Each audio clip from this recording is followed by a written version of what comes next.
요한복음 4장 19절부터 24절까지 우리 다 같이 읽겠습니다. 여자가 이르되 주여 내가 보니 선지자로소이다. 우리 조상들은 이 산에서 예배하였는데 당신들의 말은 예배할 곳이 예루살렘에 있다 하더이다. 예수께서 이르시되 여자여 내 말을 믿으라. 이 산에서도 말고 예루살렘에서도 말고 너희가 아버지께 예배할 때가 이르리라. 너희는 알지 못하는 것을 예배하고 우리는 아는 것을 예배하노니 이는 구원이 유대인에게서 남이라. 아버지께 참되게 예배하는 자들은 영과 진리로 예배할 때가 오나니 곧 이때라.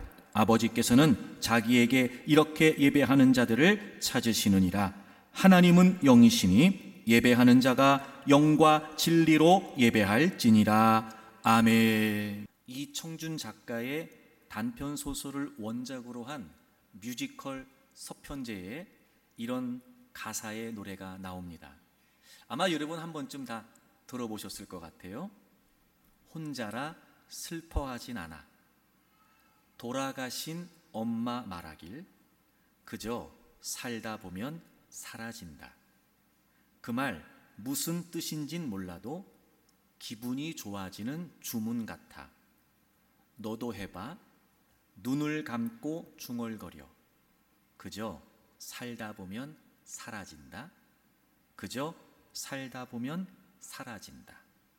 눈을 감고 바람을 느껴봐. 엄마가 쓰다듬던 손길이야. 멀리 보고 소리를 질러봐. 아픈 내 마음 멀리 날아가네. 너도 해봐. 눈을 감고 소리를 질러. 그저 살다 보면 사라진다. 그저 살다 보면 사라진다. 극 중에 송화라고 하는 역을 하는 여성이 부르는 노래입니다. 송화는 아버지를 따라 유랑을 하면서 소리를 배우는데요. 소리 정진에 집중하지 못한다는 이유 때문에 아버지에 의해 눈이 멀게 되지요. 그렇게 고생스러운 시절을 보내고 있던 어느 날 돌아가신 어머니를 그리워하는 장면에서 부르는 노래입니다. 제목은 살다 보면이에요. 그저 살다 보면 사라진다. 얼핏 들으면 그래 그렇게 살다 보면 사라지는 거야 라고 들리는데 자세히 보면 사라지는 비결이 뭐였냐면 엄마였어요. 돌아가신 엄마가 그랬다는 거잖아요. 야, 살다 보면 사라져. 그랬다는 거예요. 눈을 감고 바람을 느끼면서 이건 엄마가 나를 쓰다듬어주는 손길이야. 그렇게 위로를 얻는 거겠죠. 멀리 보고 소리를 질러봐. 그러면 아픈 마음이 멀어져 갈 거야. 막 그렇게 소리를 지르면서 나름대로 해결을 좀 해보려고 몸부림을 치는 걸 거예요. 살다 보면 사라진다. 그러니까 이게 살다 보면 사라지는 게 아니고요. 사라지는 그 비결 속에 엄마가 있었던 거예요.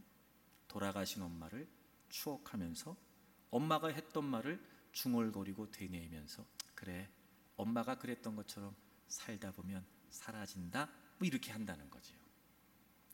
제가 이 노래를 들으면서 그런 마음 들었어요. 살다 보면 사라지는 게 아니라 예배 드리면 사라지는 거예요. 예배는 하나님을 만나는 거예요. 지금 내 곁에 없는 엄마를 추억하고 회상하면서도 인생이 사라진다면 바람으로 엄마 손길을 느껴야 되고 엄마가 해줬던 말을 기억해야 되며 엄마 생각하면서 그냥 소리를 지르는 것만으로도 인생이 사라진다면 없는 하나님이 아니시고 단순히 추억의 하나님이 아니시고 돌아가신 엄마와 달리 지금도 내 곁에서 변함없이 나와 함께 하시는 하나님이 확실히 만나면 사라지겠죠, 여러분.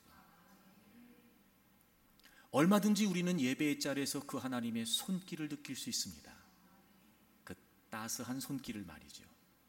얼마든지 우리는 하나님을 만나서 그분께 우리의 모든 삶을 맡겨드리고 내어드리고 모든 삶의 어려움들을 고백하며 부르짖을 수 있습니다. 곁에 없는 엄마한테 하는 게 아니고요, 지금도 살아계셔서 내 모든 이야기를 들어주시는 하나님께 하는 거거든요. 말 못할 속 이야기도 얼마든지 하나님께 할 수 있어요. 남들 앞에선 쉽게 흐릴 수 없는 눈물이라 할지라도 그분 앞에선 얼마든지 가능하지요.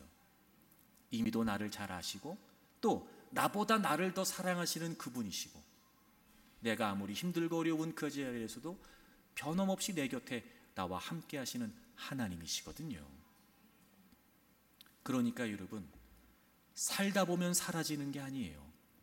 예배 드리면 사라집니다. 사랑하는 교회 여러분, 여러분의 예배는 어떠십니까? 예수님께서 사마리아에 있는 수가라는 동네에서 한 여인을 만나십니다.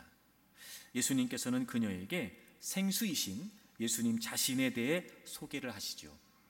대화 중에 이 여인이 예배에 관해 궁금해하고 있었던 것을 예수님께 질문합니다.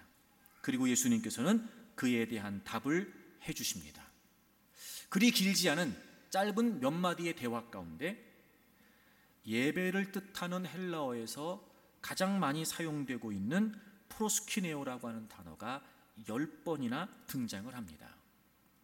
다시 말하면 이 내용은 우리가 예배를 이해하고 예배를 배울 수 있는 아주 명확한 본문이 된다는 거죠. 게다가 예수님께서 직접적으로 예배에 관해 언급하신 내용은 이 장면이 유일합니다. 이 말씀은 예배에 관한 본질적인 요소 그리고 중요한 개념들을 우리가 잘 깨우칠 수 있는 예배에 관한 아주 중요한 대목이라고 생각이 되어집니다. 그래서 우리는 오늘까지 벌써 3번째 동일한 본문의 내용을 나누고 있지요. 우리가 한 가지 주목해야 될 사실은 하나님께서는 참되게 예배하는 자들을 찾으신다는 겁니다. 여러분, 예배에 누구나 참여할 수 있습니다. 하지만 예배에 참여하는 것이 곧 참된 예배가 되는 건 아니라는 거예요. 그러므로 여러분, 우리는 예배에 참여할 때마다 난 예배에 참석했으니까 이게 중요한 게 아니고, 내가 지금 참석한 예배에서 나는 참되게 예배를 드리고 있는가 늘 점검해야 됩니다. 하나님이 찾으신다는 걸 보면 그리 흔하지 않기 때문은 아닐까? 하나님이 찾으신다고 말씀하시는 걸 보면 잘 보이지 않아서이지 않을까? 그러므로 여러분, 하나님은 오늘도 이곳저곳에서 수없이 많은 사람들이 하나님을 예배한다고 모여 있을 텐데, 오늘도 하나님께서는 참되게 예배하는 자들을 찾고 계실 거예요. 사랑하는 교우 여러분, 저는 우리의 예배가 지금도 하나님께서 발견하기를 원하시는 바로 그 참된 예배가 되기를 바랍니다. 여러분이 개인의 삶에서 드리는 예배, 또 우리가 이렇게 주님의 이름으로 모여 공동체로 드리는 예배, 여러분들 하나님이 흡족해 하시는, 그래서 하나님이 기뻐 받으실 수 있는 참된 예배가 되기를 바랍니다. 그렇다면 여러분, 참된 예배는 과연 어떤 예배일까요? 지난 2시간의 내용을 간략하게 좀 정리해서 설명을 드리겠습니다. 무엇보다 예배에 있어 가장 중요한 전제가 뭐였냐면 구속이었습니다. 제가 여러 차례 반복해서 말씀드렸어요. 참된 예배의 기초는 구속이다. 여러분, 우리는 하나님을 예배하기 위해 구원받았습니다. 구원이라고 하는 거대한 계획 안에서 하나님께서 행하시는 중요한 일들 중에 하나는 뭐냐면 바로 영원한 저주, 멸망, 심판 아래에 있었던 우리를 영원한 예배자로 변화시켜 주신 거였어요. 사랑하는 교우 여러분, 우리를 영원한 심판에서 건져내셔서 영원한 예배자로 바꾸어 주신 하나님의 은혜를 찬양하십시오. 그 하나님의 역사를 감사하십시오. 그 날마다 그 구원의 감격 속에서 하나님을 예배하는 우리 모두가 되기를 바랍니다. 그러므로 우리 모든 그리스도인들에게 있어서 가장 중요한 핵심은 예배이어야 합니다. 지속적으로 몰두해야 되는 일도 예배여야 합니다. 예배가 가장 최우선이어야 되며 예배가 가장 중요해야 합니다. 우리의 모든 삶을 포괄하는 건 역시 예배이어야 합니다. 여러분, 예배를 빼놓고서는 그리스도인을 말할 수 없습니다. 예배를 빼놓고서는 신앙생활을 말할 수가 없습니다. 예배를 빼놓고서는 그리스도인들의 삶을 말할 수가 없습니다. 그러므로 여러분, 우리가 함께 예배에 관한 말씀을 나누는 동안 무엇보다 우리가 예배에 대한 소중함을 깨우치고 이전보다 더 예배에 힘쓰는 저와 여러분들이 되기를 바랍니다. 참된 예배는 어떤 예배였느냐? 이 여인은 예배에 관한 궁금증이 하나 있었어요. 사마리아인들은 그리심산에서 예배를 드려야 된다 그러고 유대인들은 예루살렘에서 예배를 드려야 된다는 거예요. 그게 다소 혼란스러웠던 것 같아요. 그래서 예수님께 질문을 해요. 예수님, 우리는 이 산에서 예배를 드려야 된다 그러고 당신들은 예루살렘에서 예배를 드려야 된다고 하는데 도대체 어디에서 예배를 드려야 되는 겁니까? 그랬더니 예수님께서 뭐라고 말씀하셨지요? 이 산에서도 말고 예루살렘에서도 말고. 다시 말하면 이 여인은 어디에서 어떤 장소에서 예배를 드려야 그게 진짜 예배입니까? 라고 물었던 거지요. 근데 예수님께서는 그게 아니라는 거였어요. 장소가 더 이상 중요하지 않다는 거였습니다. 이유가 뭐였냐면 앞으로 예수 그리스도께서 완성하실 그 구속의 사역 때문이었습니다. 여러분, 구원받은 하나님의 자녀는 모두 하나님께서 거하시는 성전이 됩니다. 성전 되신 예수 그리스도께서 우리 안에 거하시게 되는 거예요. 그렇게 하나님은 영원토록 우리와 함께 하시겠다고 약속하셨지요. 그래서 예수 그리스도를 믿는 모든 이들에게는 성령님께서 내재하심으로 이제 우리는 하나님이 거하시는 성전이 된 것입니다. 그러므로 이제는 어디에서 예배를 드린다는 건 중요하지 않습니다. 여러분, 로마서 8장을 찾겠습니다. 9절 말씀입니다. 9절 말씀. 만일 너희 속에 하나님의 영이 거하시면 너희가 육신에 있지 아니하고 영에 있나니 누구든지 그리스도의 영이 없으면 그리스도의 사람이 아니라. 아멘.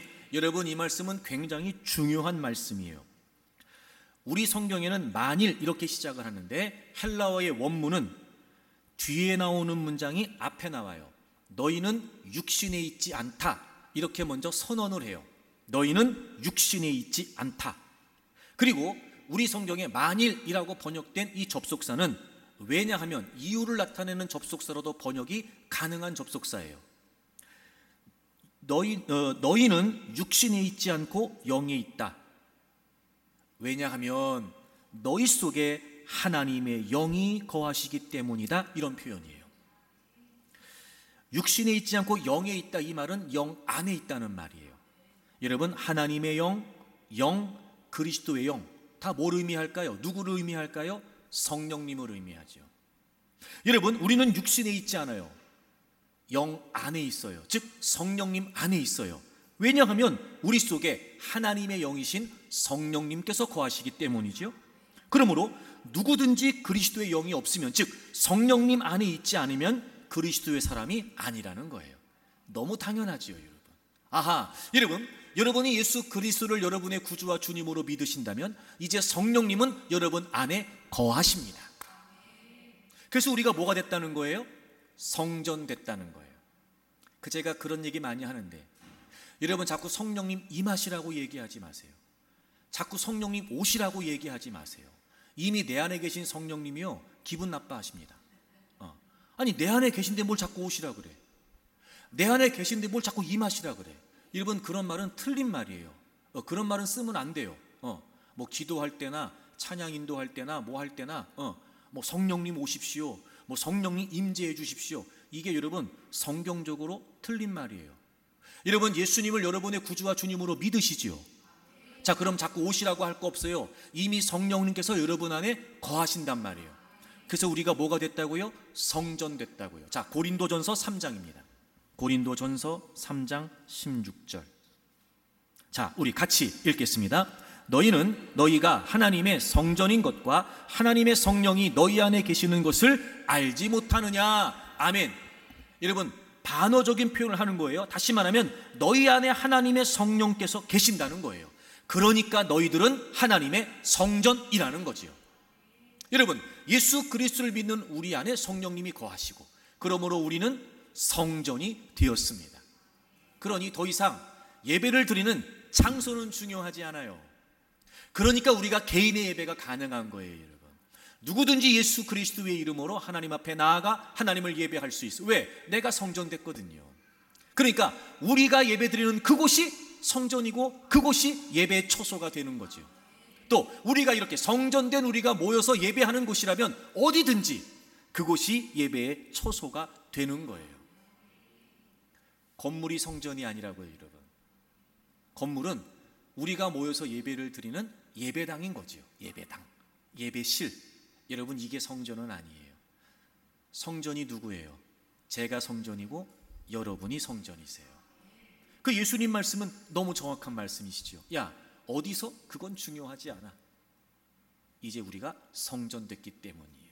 그래서 참된 예배는 어디에서 예배를 드리느냐가 중요하지 않습니다. 첫째, 참된 예배는 어디에서 드리느냐가 아니라 누구를 예배하느냐였어요. 누구를. 예수님께서 아버지께 예배할 때가 온다, 아버지께 예배를 드려야 된다, 이런 말씀을 반복하시죠. 예수님께서 하나님을 아버지라고 언급하신 내용은 아주 중요한 의미를 담고 있었어요. 그건 바로 예수님은 하나님과 동등한 분이시라는 걸 나타내는 거였거든요. 예수님께서 그 여인에게 어디서가 중요하지 않아, 아버지께 예배해야 돼, 아버지께 예배해야 돼 라고 하신 말씀의 의미는 뭐였어요? 지금 그 여인 앞에 있는 바로 그 예수님, 그분이 예배를 받으실 예배의 대상이시라는 거였어요. 그렇습니다, 여러분. 우리가 예배를 하는 것은 바로 삼위일체 하나님을 예배하는 것입니다. 예수 그리스도가 아니면 그 누구도 하나님께 나아갈 수 없습니다. 그리고 그 예수 그리스도는 본질적으로 본성이, 그리고 하나님과 동등한 권위를 갖고 계신 하나님이십니다. 그러므로 예수님을 통해 하나님께 나아가 아버지를 예배한다는 것은 아들을 예배하는 것과 분리될 수 없습니다. 우린 누구를 예배하느냐가 중요합니다. 우리의 예배의 대상은 바로 우리를 죄에서 구속하신 그 예수 그리스도, 그리고 그분의 아버지, 본질적으로 예수님과 하나이신 그 하나님, 바로 우리는 그분을 예배하는 것입니다.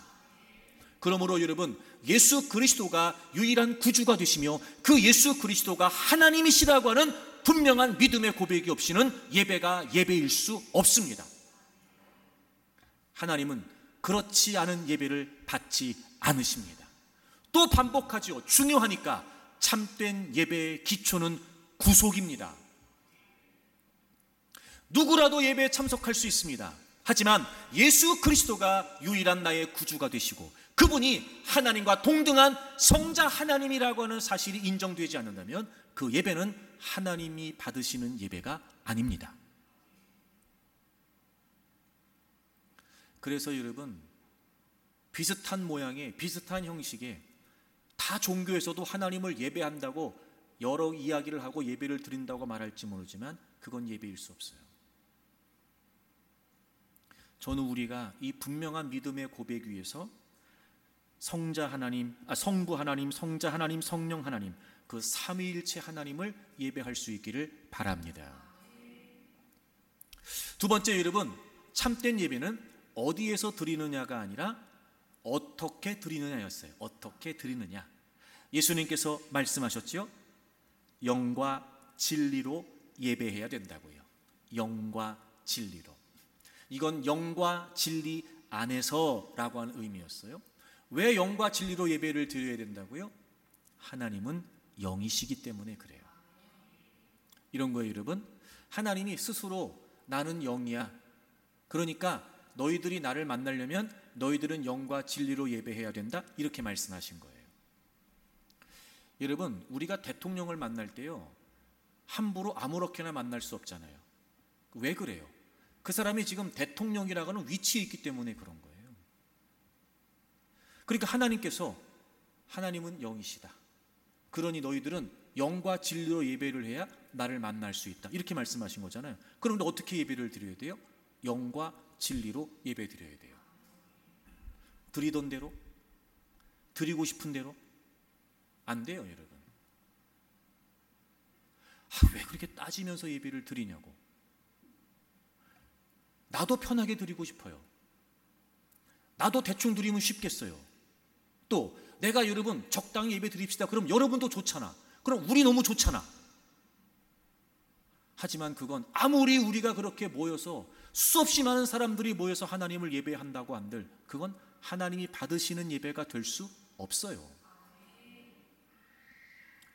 참된 예배, 하나님은 영이시기 때문에 우리는 영과 진리로 예배를 드려야 합니다. 첫째, 영으로 드린다는 말이 무슨 의미였죠? 바로 이 영이라는 표현은 예수 그리스도를 통해 거듭난 우리의 심령을 의미했어요. 즉 예수 그리스도를 믿음으로 구원받고 우린 거듭났어요. 우린 전인적으로 우리의 전 존재는 이제 새로운 존재가 되었어요. 영으로 예배를 드린다는 건 어떤 신비한 것을 의미하지 않습니다. 영으로 예배를 드린다는 건 우리의 온 마음을 다해서, 온 중심을 다해서, 온 열심을 다해서 하나님을 예배한다는 거예요. 여러분, 이 표현을요 바울 사도가 아주 간략하게 정확히 표현한 대목이 나오더라고요. 자, 로마서 1장을 찾아보세요. 로마서 1장, 예배가 무엇인지를 아주 간략하지만 정확히 표현해 주고 있어요. 1장 9절을 보세요. 내가 그의 아들의 복음 안에서, 즉 예수님의 복음 안에서. 여러분, 제가 참된 예배의 기초가 뭐라고 그랬어요? 구속이라고 그랬어요. 우리의 예배의 대상은 바로 그 구주이신 예수 그리스도, 성자 예수님, 하나님, 성부 하나님이세요. 내가 그의 아들의 복음 안에서 내 뭐로? 심령으로. 여러분, 여기서 이 심령으로라고 하는 말이 바로 그 전인격을 말해요. 전인격을 말해요. 영어 성경을 보니까 whole heart 이렇게 돼 있어요. 전심으로. 즉 거듭난 우리의 심령, 예수 그리스도의 복음 안에서 거듭난 우리의 심령, 우리의 온 존재를 다해서 뭐한다? 섬긴다. 여러분, 이 섬긴다라고 하는 말이 라트리오예요. 그러니까 프로스키네어와 더불어 성경에서 예배를 표현하는 아주 많이 사용되는 단어 중에 하나예요. 이 섬긴다는 말은 바로 예배한다는 말이에요. 경배한다는 말이에요. 예배의 핵심을요 아주 짧게 그러나 명확하게 설명하고 있어요. 그의 아들의 복음 안에서 내 심령으로 섬긴다. 이게 예배예요. 그러니까 예배는 우리의 마음이, 우리의 중심이 온전히 하나님께 드려져야 돼요. 전심으로 예배해야 된다고요. 전심으로. 그러니까 이런 거 여러분, 영으로 예배한다는 건 접신하는 게 아니에요. 전심으로 드리는 거예요. 오해하지 마세요. 희한한 상상하지 마세요. 어떤 신비로운 황홀경을 떠올리지 마세요. 접신이 아니라 전심으로 예배드리는 거예요. 마음을 다해서, 중심을 다해서. 다시 말하면 아무리 화려하고 아무리 또 여러분 뛰어나고 아무리 완벽한 예배를 드린다 해도 마음이 없으면 그건 예배가 아니에요. 완벽하지 않아도 예배를 드릴 수 있어요. 하지만 마음이 담기지 않으면, 즉 진심이 담기지 않으면 예배 드릴 수 없어요. 전심이 아니면 하나님이 받으시는 예배가 될 수 없어요. 그 어떤 것도 예배하지 않는 마음, 하나님을 향하지 않는, 예배하지 않는 그 중심을 예배하는 마음으로 만들어줄 수는 없어요. 어떤 것도 대신할 수 없어요. 가장 중요한 핵심은 우리의 마음이, 우리의 존재가, 우리의 전심이 하나님을 예배해야 됩니다. 제가 그런 말씀 드렸죠. 그런데 여러분, 마음은 보여요, 안 보여요? 안 보여요. 근데 뭔 보여요? 몸은 보여요. 태도는 보여요. 여러분, 우리가 놓쳐서는 안 되는 거예요. 하나님은 중심을 보시는데. 그래요, 중심을 보세요. 하나님은 마음을 보시잖아. 그래요, 마음을 보세요. 근데 그 마음이 보여지냐고. 그 마음이. 우리는 우리의 몸의 언어를 통해서 우리가 무엇을 믿는지, 무엇보다 하나님을 예배하는 것에 대해 어떻게 생각하는지를 고스란히 표현합니다. 자, 시편 95편을 찾으세요. 시편 95편. 시편 95편은요 많은 하나님의 백성들을 예배의 자리로 초대해요. 1절 오라 우리가 여호와께 노래하며 구원의 반석을 향하여 즐거이 외치자. 하나님을 예배하자는 거예요. 2절 감사함으로 그 앞에 나아간다. 이것도 예배잖아요. 시를 지어 즐거이 그를 노래하자. 찬양하자는 거예요.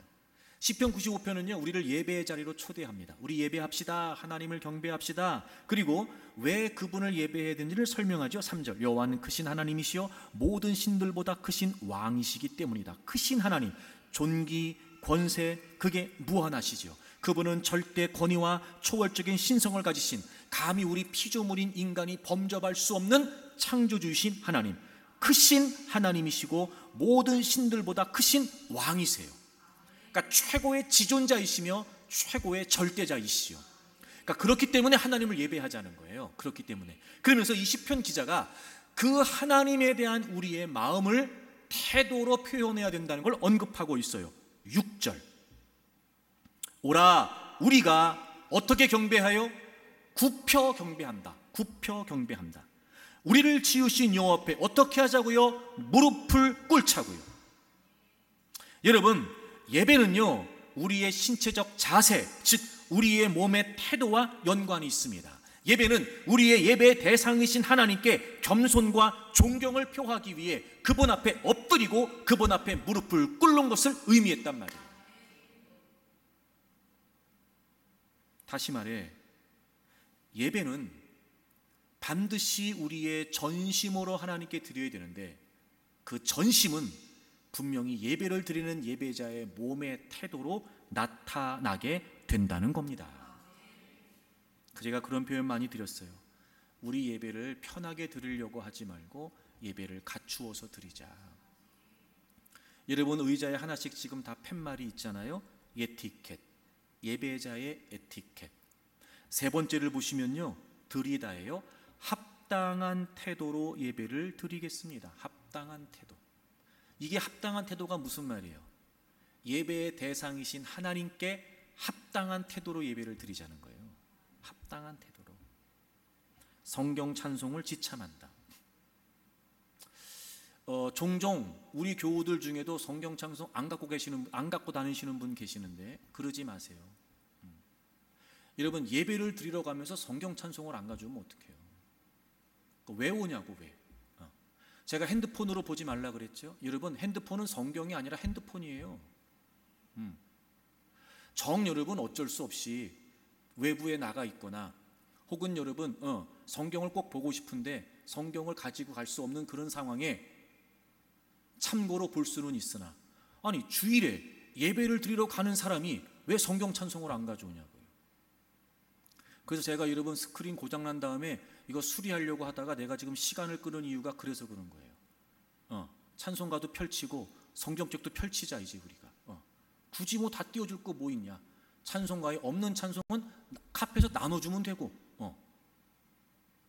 성경 찬송 가지고 다니세요. 핸드폰으로 보지 마세요. 핸드폰은 핸드폰이지 성경책이 아니잖아.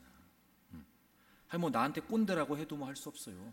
내 말이 틀리진 않잖아. 아니 핸드폰이 성경책이에요 그게? 그거 보면 성경만 봐? 이거저거 다 돌려보고 내가 모르는 것 같죠 내가. 그 다음 보세요. 올바른 복장 갖추기. 복장 중요합니다 여러분. 예배 시간 15분 전 착석하기. 여러분 왜 그러냐면 이제 뒤에 말씀드리겠지만 예배는요 준비가 중요하거든요. 그러니까 우리가 11시 예배를 드리는데 그냥 촉박하게 와가지고 막 분주하게 정신없이 와가지고 그냥 예배 딱 드리면요 이게 예배를 드렸는지 안 드렸는지도 정신없습니다. 적어도 일주일 동안 여러분 살면서 그 모든 삶을 정리하고 마음을 좀 정리하고 하나님 앞에 예배를 여러분 정말 예배답게 드리려면 적어도 준비하는 시간이 필요하잖아요. 그러니까 15분 전에 오라는 거예요. 그래서 기도하면서 또 그날 설교의 본문도 한번 더 살펴보고 또 여러분 그날 함께 드릴 예배를 위해 또 여러분 설교자를 위해 그 예배를 위해서 기도하면서 준비하는 거예요. 그리고 예배를 드리는 거죠.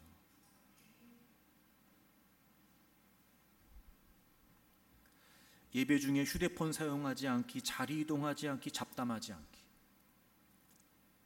우리 교회는 뭐 그런 분들이 많이 없어요. 그래서 참 다행인데, 이게 제가 가끔 이렇게 뭐 기도원이나 또 다른 교회 가서 보면 흔합니다. 흔해요. 이게 제가 그냥 다른 데 간 거니까 내가 말 안 하지.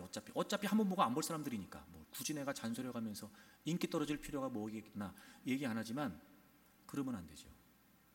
여러분, 사람과 사람이 만났을 때도 만약에 상대가 나는 이야기하는데 계속 핸드폰만 보고 있어. 어때요 여러분? 그게 뭐예요? 앞에 있는 사람 무시하는 거지. 근데 왜 예배를 드릴 땐 그게 아무렇지도 않냐고요. 오해하지 마세요. 얘기가 나왔으니까 얘기하는 거예요 지금. 태도. 그러니까 여러분, 하나님은 중심을 보시는데, 그래요. 중심을 보시는데 그 중심이 지금 어떻게 표현되고 있냐고요. 이런 거지. 중심이 그런데 몸이 그러냐? 마음이 그런데 태도가 그러냐? 그렇지 않아요 여러분? 제 말이 맞죠? 그러니까 전심으로 하나님을 예배한다, 영으로 하나님을 예배한다는 건 접신이 아니고 우리의 온 존재를 다해 몸도 태도도 하나님께 합당히 예배하는 것입니다. 그 다음에 진리로 예배해야 돼요. 진리로. 여러분, 진리로 예배한다는 건 그럼 어떤 의미일까요? 자, 제가 지난 주일에 영과 진리 이렇게 말씀드릴 때 관사 없이 하나의 접속사에 연결되어 있다. 그래서 동일한 맥락이다, 이런 설명을 드렸어요. 영으로 예배드린다는 건 예수 그리스도를 통해 거듭난 심령이라고 말씀드렸고, 그럼 진리로 예배한다는 건 무슨 말이냐? 예수 그리스도 통해 계시된 하나님의 실제를 말해요. 예수 그리스도를 통해 우리에게 계시된 하나님 그분의 실제. 이런 뭘까요? 말씀이에요. 자, 히브리서 1장을 찾아보세요. 히브리서 1장 1절입니다.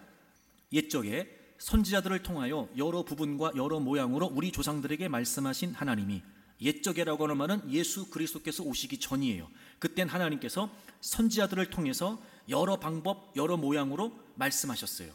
그런데 2절, 이 모든 날 마지막에는, 여러분, 신약 성경에서 마지막, 종말 이런 표현은 예수님의 초림부터 예수님의 재림까지를 다 포함해요. 그러니까 이 마지막이라고 하는 말은 무슨 말이냐면 예수 그리스도께서 오신 이후를 말하는 거예요. 그러니까 옛적에는 예수님 오시기 전, 마지막은 예수님 오시고 난 후부터 예수님이 다시 재림하실 때까지 아들을 통하여, 아들이 누구예요? 예수님이시죠.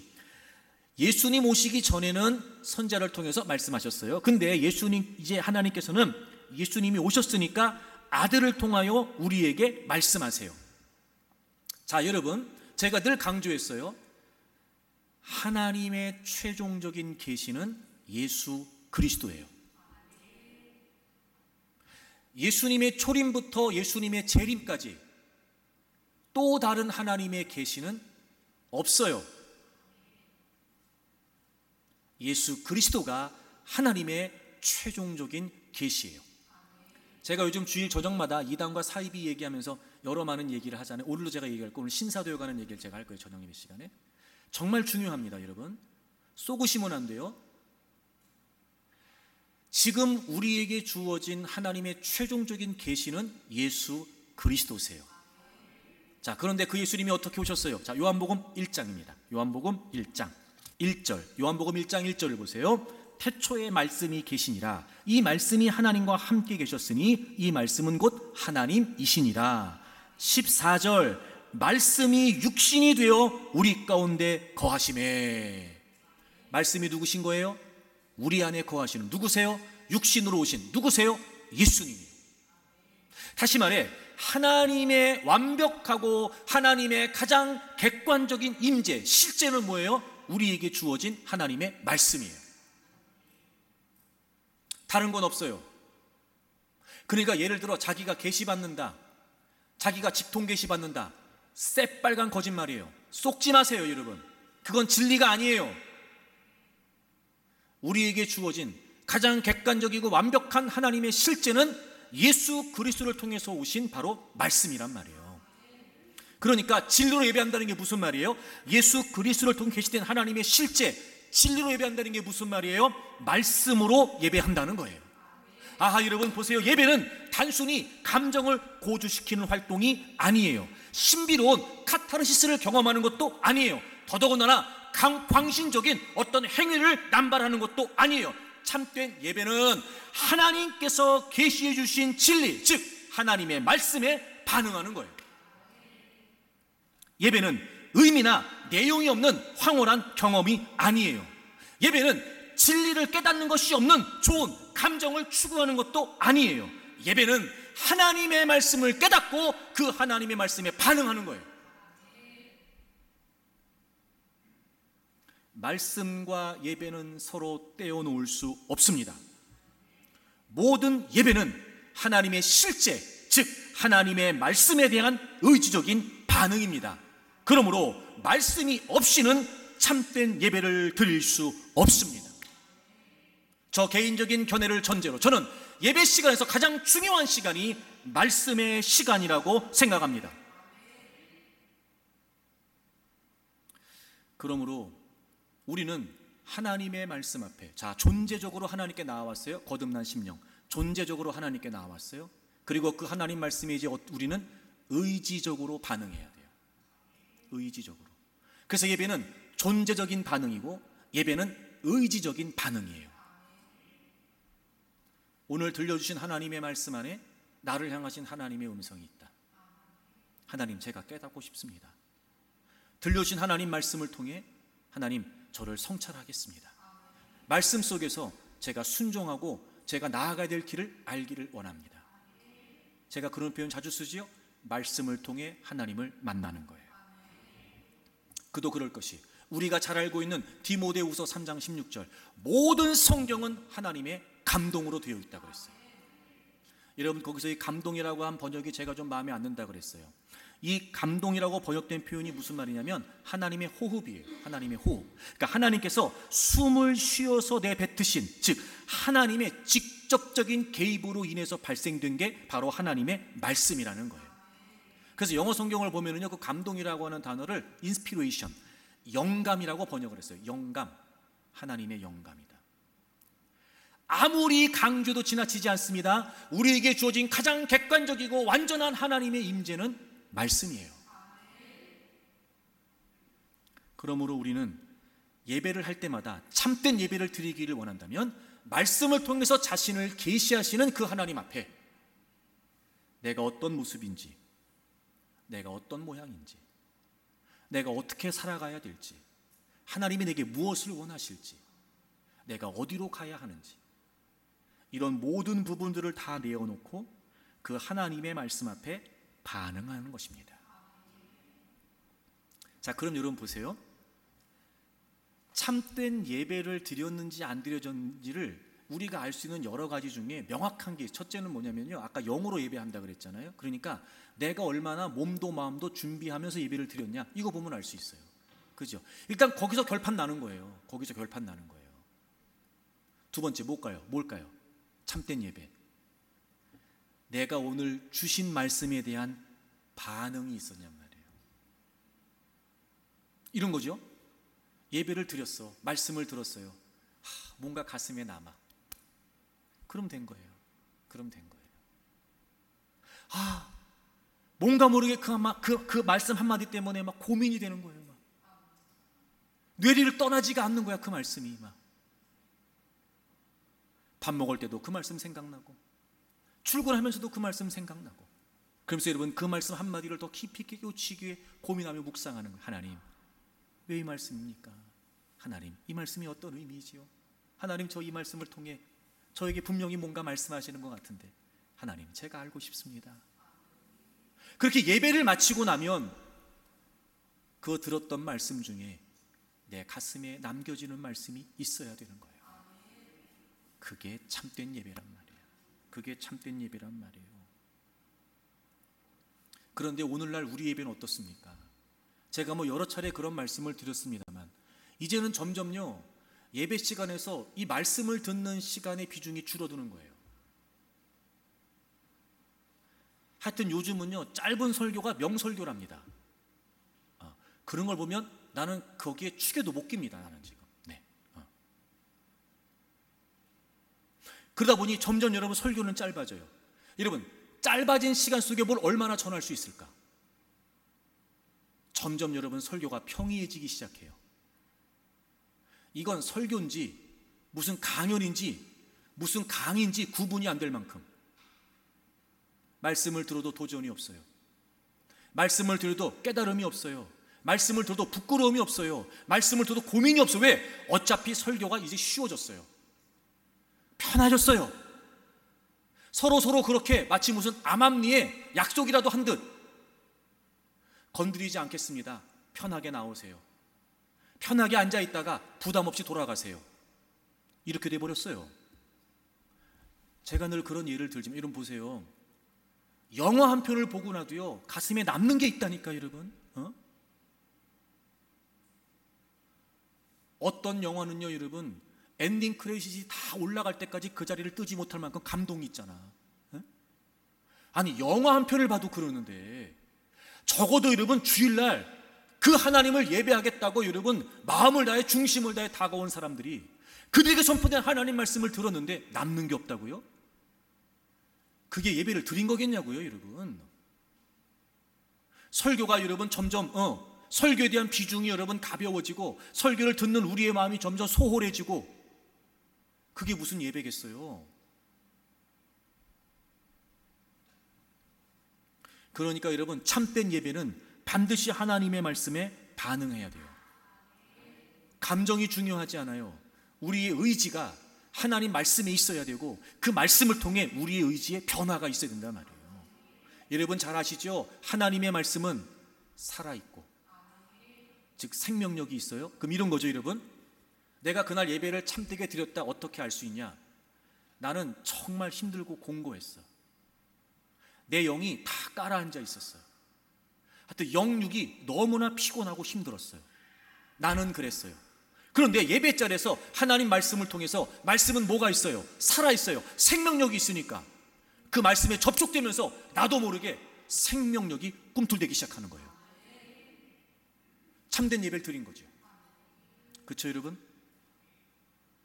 하나님의 말씀은 살아있고 뭐가 있다고요? 운동력이 있다고, 움직임이 있다는 거예요. 하나님이 내게 주신 말씀이 있었어. 순종에 너무 벅찼고 버거웠어요. 고민을 안 한 건 아니지만 그럼에도 불구하고 늘 미뤄두고 있었죠. 근데 그날따라 하나님 말씀을 통해 강력하게 역사하셨어요. 마치 이런 거죠. 그 하나님의 말씀의 영향력 때문에 내가 움직이지 않으면 안 될 만큼 나는 연약하지만 나는 부족하지만 마치 그 하나님 말씀이 나를 강권에서 이끌어 가시는 것처럼 그래서 내가 가만히 있을 수가 없는 거예요. 가만히 있을 수가 없는 거예요. 참된 예배를 드린 거죠. 근데 예배를 드렸는데도 아무런 변화가 없어. 예배를 드렸는데도 아무런 결단도 없어요. 예배를 드렸는데도 아무런 에너지가 없어. 참된 예배가 아니에요. 여러분, 예배를 위해 준비하고 예배를 위해 기도할 때마다 그래서 여러분들은요 말씀을 듣기 위해서 기도하셔야 돼요. 말씀을 통해 살아계신 하나님을 만날 수 있도록 내 모습, 내 형편, 내 문제, 내 상태와 상관없이 살아있고 운동력 있는 하나님의 말씀 때문에 내가 변화되지 않으면 안 될 만큼 내 안에는 찾아볼래야 찾아볼 수 없는 진정한 생기, 진정한 활력, 진정한 지혜, 진정한 능력이 하나님의 말씀을 접하면서 새록 생기기 시작하는 거죠. 말씀을 듣다가 나도 모르게 두 주먹이 불끈 쥐어지고 야, 해볼 수 있겠다. 야, 감당할 수 있겠다. 살다 보면 사라지는 게 아니라 그러니까 예배를 드리면 사라지는 거예요. 그 힘과 능력이 어디에 있어요? 말씀에 있습니다. 그러니 사랑하는 교우 여러분, 이제부터 저는 우리가 진리로 바르게 하나님을 예배할 수 있기를 바랍니다. 자, 그러면 이제 예배가 제일 중요하다는 걸 아시겠죠? 제가 혹시나 노파심에 사실은 그래서 예배를 드리면 어떤 결과가 주어지는지를 지금까지 얘기 안 했던 거예요. 왜냐하면 예배의 결과와 상관없이 우리의 삶에 주어지는 결과와 상관없이 예배는 하나님께 드리는 거니까. 자, 그런데 오늘 그 말씀 마지막으로 드리려고 그래요. 왜 예배가 이렇게 중요하냐? 여러분, 예배가 예배다워지면은요 분명히 우리의 삶에 나타나는 결과가 있기 때문에 그래요. 여러분 열왕기상 18장에 보면 엘리야가 바알과 아세라 선지자 850명과 대결하는 장면이 나오죠. 하나님이 그 땅을 저주하셨어요. 왜냐하면 이스라엘 백성들이 아합 왕과 더불어 우상 숭배하고 하나님을 버리고 등지고 살았거든요. 그래서 하나님이 비와 이슬이 내리지 않도록 하셨어요. 그리고 3년의 세월이 흐릅니다. 하나님께서 엘리야를 통해서 아합을 만나라고 하시고 그 대결을 신청하죠. 그래서 갈멜산에 모이죠. 엘리야가 있고 바알과 아세라 선지자 850명이 있었고 이스라엘 백성들이 있었고 아합 왕도 있었어요. 제안을 합니다. 제단을 만들고 제물을 올려놓자. 그리고 각자 신에게 빌자. 그래서 그 제단에 불로 응답하는 신이 진짜 신이다. 바알과 아세라 선지자 850명이 아침부터 저녁 소재 드릴 때까지 자기 신에게 불을 내려달라고 막 구합니다. 심지어 칼과 창으로 자신들의 몸을 막 자해하면서. 응답이 있을 리가 있겠어요, 여러분? 없지요. 당연히 없습니다. 엘리야의 차례가 됐어요. 자, 열왕기상 18장을 찾으세요. 18장 37절. 여호와여 내게 응답하소서, 내게 응답하옵소서. 이 백성에게 주 여호와는 하나님이신 것과 주는 그들의 마음을 더럽히심을 알게 하옵소서 하매 이에 여호와의 불이 내려서 번제물과 나무와 돌과 흙을 태우고 또 도랑의 물을 핥은지라. 아멘. 그리고 나서 엘리야가 하나님께 기도했어요. 응답해 주세요, 응답해 주세요. 그랬더니 하나님께서 그 엘리야의 기도를 들으시고 불로 응답해 주셨어요. 자, 그런데 엘리야가 이렇게 응답해 달라고 말하기 전에 뭐부터 했는지 아세요? 자, 30절 보세요. 30절. 엘리야가 모든 백성을 향하여 이르되 내게로 가까이 오라. 백성이 다 그에게 가까이 가매 그가 무너진 여호와의 제단을 수축했어요. 보세요, 여러분. 단순히 엘리야가 기도 응답 받은 게 아니에요. 그때까지 바알과 아세라를 섬기느라고 무너져 있었던 하나님을 예배했던 그 제단, 그 예배부터 회복했어요. 그동안 우상 숭배하느라고 마땅히 하나님을 섬기기 위해 쌓아놓은 제단들이 다 무너진 거예요. 회파돼 버린 거예요. 하나님을 위한 예배가 멈췄어요. 그리고 우상 숭배를 일삼아요. 하나님을 등지고 살아요. 하나님의 백성들이 말입니다. 3년 동안 비가 오지 않았어요. 하나님이 보여주는 거 아닐까? 내가 있다. 근데도 이스라엘 백성들은 깨닫지를 못해요. 보세요, 여러분. 기도가 응답됐어요. 기도 응답이 먼저가 아니었어요. 예배가 회복된 게 먼저였다고요, 여러분. 예? 예배가 회복됐어요. 하늘 문이 열렸어요. 하나님이 그 제단에 불로 역사해 주셨어요. 그뿐만인 줄 아세요, 여러분? 엘리야가 또 어떻게 했어요? 41절. 엘리야가 아합에게 이르되 올라가서 먹고 마시소서 큰 비 소리가 있나이다. 42절. 엘리야가 기도를 했죠. 그리고 어떻게 됐어요? 드디어 그 땅에 비가 왔어요. 드디어 그 땅에 뭐가 왔어요? 비가 왔어요. 여러분, 비가 온 게 먼저예요? 예배가 회복된 게 먼저예요? 예배가 먼저예요. 예배가. 예? 삶이 왜 곤고해지는지 아십니까? 삶이 왜 메말라지는지 아세요? 열심히 노력하고 수고하고 애쓰는 것 같은 남는 게 없어요. 점점 더 인생은 핍절해져요. 곤고해져요. 외로워지고 괴로워져. 왜? 예배가 무너져 있으니까. 예배가. 예? 도대체 답을 어디서 찾냐고요? 어디서? 예배가. 그리고 하나님이 비를 내리셨어요. 여러분, 이게 그냥 된 게 아니에요. 18장 1절. 많은 날이 지나고 제3년에 여호와의 말씀이 엘리야에게 임하여 이르시되 너는 가서 아합에게 보이라. 내가 비를 지면에 내리리라. 아멘. 보세요, 여러분. 엘리야가 아합을 만나기 전에, 대결하기 전에, 비 내려달라고 기도하기 전에 하나님이 먼저 약속하셨어요. 야, 내가 이제 비를 내려줄 거야. 그리고 하나님이 비를 내리셨어요. 약속이 어떻게 이루어졌어요? 예배가 회복되니까. 여러분, 하나님이 여러분에게 주신 비전 있고 약속 있고 다 있잖아요. 응답 있잖아요. 왜 안 될까? 왜 안 이루어질까? 예배가 무너져 있으니까. 예배가.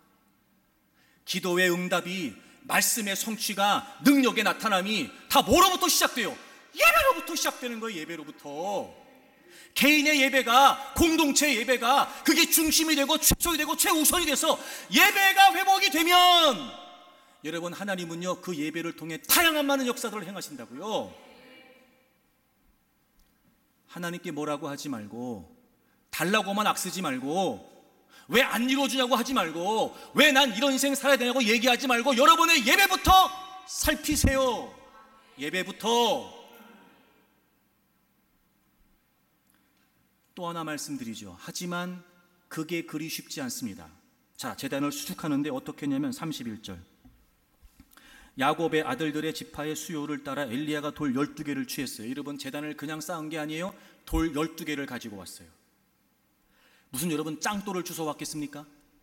제단을 쌓는 돌이면 여러분 적지 않은 돌이었을 거란 말이에요.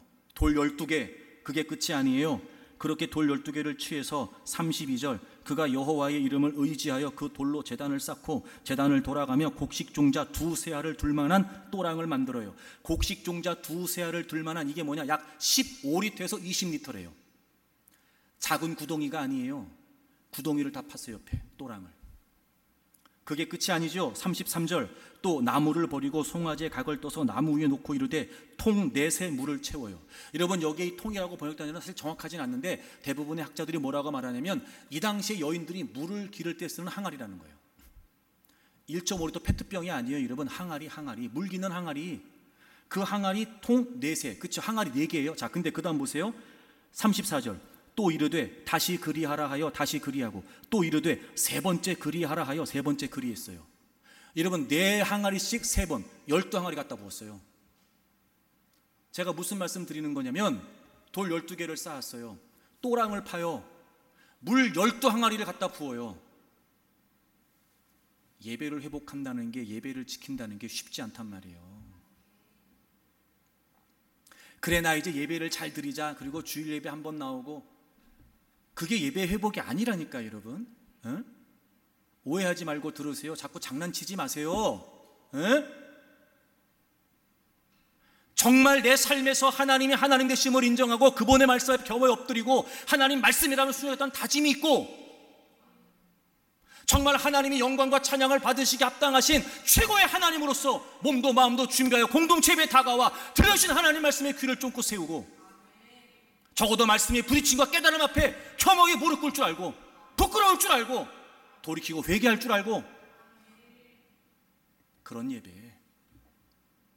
장난치는 예배 말고, 속보이는 예배 말고, 진짜 하나님이 하나님 되심을 인정하고 그 하나님께 내 온 마음을 다해 정말 하나님은 하나님이십니다, 나에게 하나님이 한 분이십니다, 그런 마음으로 예배하는 예배. 네? 그 예배. 사랑하는 교우 여러분, 예배면 충분합니다. 예배면.